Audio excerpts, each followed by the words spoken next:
ایک چھوٹا سا کام ہے, ایک تالا کھلوانے کا 5 کیرٹ کا ڈائمنڈ مانگ رہی ہے. یہ ایک چھوٹا سا کیس ہے. تو جب آپ کی پرائیورٹیز یہ ہوں کہ بنی گالا ہیڈ کوارٹر بناؤ کرپشن کا, میں یہ بتا دوں کہ فرح گوگی صرف فرنٹ پرسن, ڈائریکٹ بینیفیشریز وہ عمران خان ہے اور وہ بذریعہ وہ جو پیرنی صاحبہ ہے. اب آپ کو پتہ چلے گا آہستہ آہستہ کہ ایک ایک نوکری, ایک ایک تقرری, ایک ایک تبادلے کے لیے جو بنی گالا جس کا ہیڈ کوارٹر تھا انہوں نے کتنا کتنا پیسہ لیا. بنی گالا کرپشن کا ہیڈ کوارٹر تھا. ایک تالا کھلوانے کے لیے سابق خاتون ایول کو 5 کیرات ہیرا چاہیے تھا. یہ چھوٹا سا کیس آنکھیں کھولنے کے لیے کافی ہے. ایک ایک نوکری, تقرری اور تبادلے کے لیے پیسہ لیا گیا. فرح گوگی عمران خان اور بشرا بی بی کی فرنٹ پرسن تھیں. مریم نواز کے تنقیدی بات, بولیں 70 سالہ ایک بچہ انقلاب لانے نکلا تھا, آج تک واپس نہیں پہنچا. سپر پاور کو للکارنے والا گرفتاری سے ڈر گیا.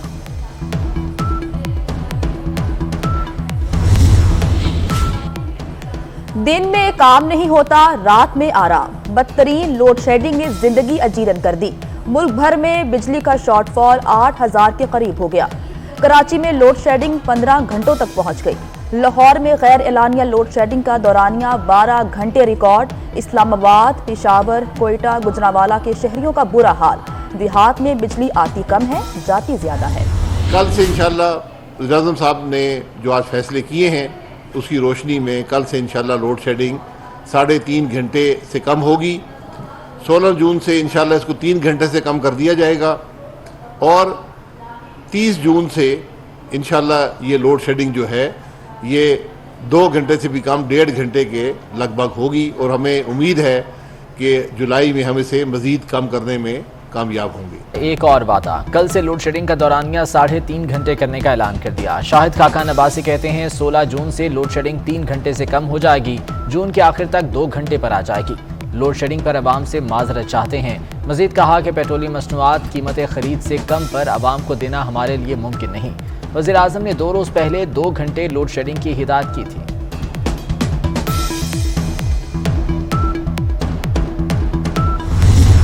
آئی ایم ایف سے قرض کے چکر میں عوام کا کچومر نکل گیا. پیٹرول, بجلی اور گیس مہنگی کر کے بھی دال نہیں گلی. آئی ایم ایف کی ایک اور شرط پر عمل ہوگا. بجٹ میں انکم ٹیکس کی رعایتیں اور مراعات ختم ہوں گی. سالانہ 10 لاکھ سے زائد کی آمدن پر ٹیکس بڑھے گا. آن لائن گیم, یوٹیوب اور ٹک ٹاک سے آمدن پر ٹیکس بڑھے گا. تنخواہوں اور پینشن میں اضافہ بھی آئی ایم ایف کی منظوری سے مشروط.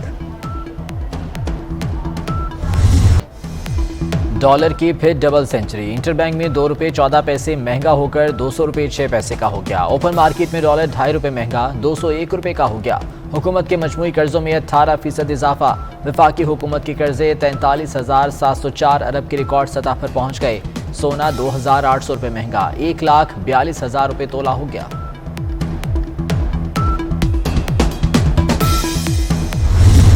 پیٹرول کی قیمتوں میں دوبارہ اضافے سے مالی بحران سے نکل آئے. مالیاتی ایمرجنسی کا کوئی اعلان نہیں کیا جائے گا. روشن ڈیجیٹل اکاؤنٹس کو منجمد کرنے کا منصوبہ نہیں. وزیر خزانہ مفتاح اسماعیل کی وضاحت, کہتے ہیں وزیر اعظم کفایت شعاری اقدامات کا اعلان کریں گے. ہفتہ اتوار مکمل چھٹی, جمعے کو آدھا دن کام ہوگا. 1 گھنٹہ دفاتر کا دورانیہ بڑھا دیا جائے. وزیر دفاع خواجہ آصف نے موجودہ حالات کو بہتر بنانے کے لیے نئی تجویز دے دی. کہتے ہیں اس اقدام سے سڑکوں پر ٹریفک کم ہوگی, تیل اور بجلی دونوں کی بچت ہوگی, کفایت شعاری کے کلچر کو فروغ ملے گا.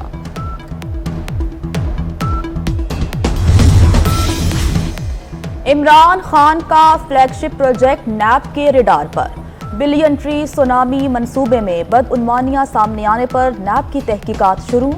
D F O Dera Ismail Khan سے ریکارڈ طلب. پاکستان تحریک انصاف کی حکومت نے 2014 میں منصوبے پر 14 ارب روپے خرچ کیے. جو 4 سال ملک کے ساتھ ہوتا رہا, اپنے ذاتی مفادات کے لیے, اپنی ذاتی فائدوں کے لیے, اپنی ویلتھ اور انکم میں اضافے کے لیے کس طرح جو اختیارات ہیں ان کا استعمال کیا گیا. کارٹلز اور مافیاز کی جیبیں بھری گئیں اور عوام کی جیبیں خالی کی گئیں. یہ صرف توشہ خانہ کی گھڑی یا بشرا بی بی کی انگوٹھی کا معاملہ نہیں ہے. آڈیو لیک آئی جس کے اندر جو فرح گوگی صاحبہ ہیں وہ ڈیل کر رہی ہیں کہ بشرا بی بی کو 3 کیرٹ پسند نہیں, ان کو 5 کیرٹ کی انگوٹھی پسند ہے.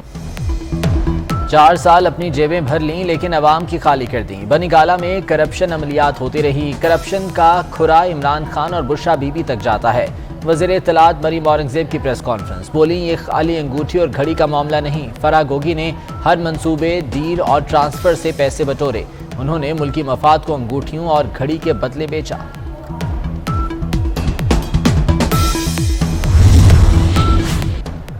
اسٹریٹجک پروگرام پر غیر ضروری تبصرے سے ہر صورت گریز کیا جائے۔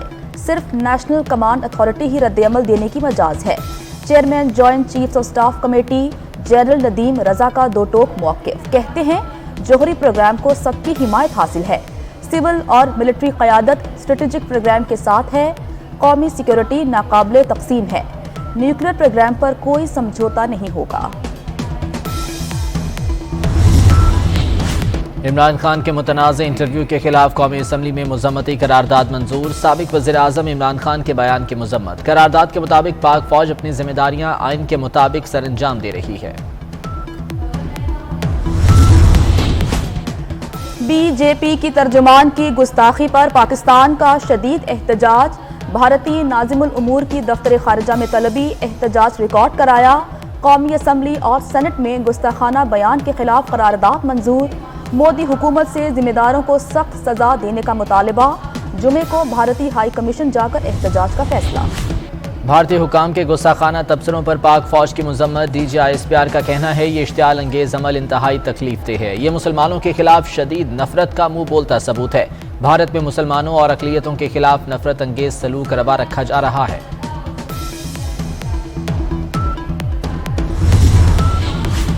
پاکستان اور عرب ملکوں میں بائیکاٹ انڈین پروڈکٹس مہم۔ سعودی عرب، بحرین، کویت سمیت کئی مسلم ملکوں میں سٹور سے بھارتی اشیاء ہٹا دی گئی۔ قطر اور کویت کا بھارتی حکومت سے معافی کا مطالبہ۔ ایران میں بھی بھارتی سفیر کی طلبی۔ او آئی سی نے توہین آمیز بیان دینے والوں کی پشت پناہی کرنے والوں کے احتساب کا مطالبہ کر دیا۔ دنیا بھر میں مسلمانوں کے شدید رد عمل پر بی جے پی ترجمان معطل، نوین جندل کو پارٹی سے نکال دیا گیا۔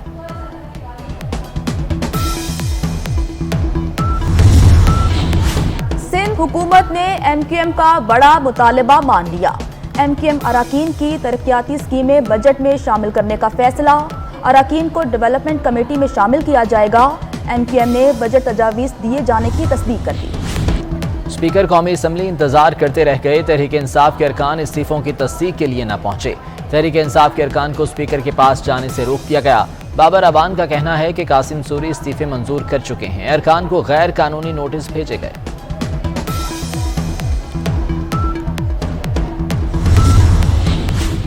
پنجاب کے حلقے پی پی 125 اور 127 کے ضمنی انتخابات۔ الیکشن کمیشن کا بڑا فیصلہ سامنے آ گیا۔ ڈی پی او جھنگ حسن اسد الوی کے فوری تبادلے کے احکامات جاری۔ حسن اسد الوی ڈسکا ضمنی الیکشن میں مس کنڈکٹ کے مرتکب ہوئے۔ دوران سروس انتخابی ڈیوٹی نہیں کر سکتے۔ Large investments were taking place in textile, in automobile industry and so on and so forth. Lots of trade delegations were visiting Pakistan. Pakistan delegation were visiting Japan, Tokyo. Youthful days, I used to also lead delegations. So, gone are those days. We must bring them back. That's very important. And I have to say, even at the cost of reputation, that Japan has been one of the largest donors of Pakistan. جاپانی companies کے مسائل کے حل کے لیے committee قائم۔ وزیر اعظم نے 1 ہفتے میں رپورٹ طلب کر لی۔ شہباز شریف کی ایکسپورٹ پروسیسنگ زونز کو ٹیکس فری قرار دینے کے لیے فوری اقدامات کا حکم۔ وزیر اعظم کی جاپانی سرمایہ کاروں کو پاکستان میں سرمایہ کاری کی پیشکش۔ کہا جاپان پاکستان کے قریبی دوستوں میں سے ہے۔ جاپان کا شمار پاکستان کے بڑے ڈونر ممالک میں ہوتا ہے۔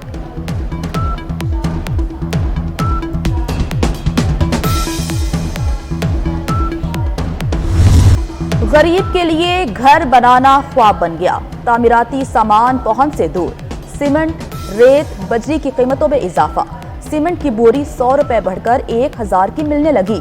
ریت کی چھوٹی ٹرالی 2500 روپے مہنگی ہو کر 6000 روپے تک جا پہنچی۔ بجری 30 روپے اضافے سے 115 روپے فٹ ہو گئی۔ کراچی میں دودھ کی قیمت میں 20 روپے فی لیٹر کا اضافہ. شہر کاد میں دودھ کہیں 150, کہیں 160, کہیں 170 روپے فی لیٹر میں فروخت ہونے لگا. زیر انتظامیہ دودھ کی سرکاری قیمت پر عمل درآمد کرانے میں ناکام. لندن میں پاکستانی ملبوسات کی نمائش. دیدہ زیب لباس پہنے ماڈلز کی ریمپ پر واک. شائقین سے خوب داد سمیٹی.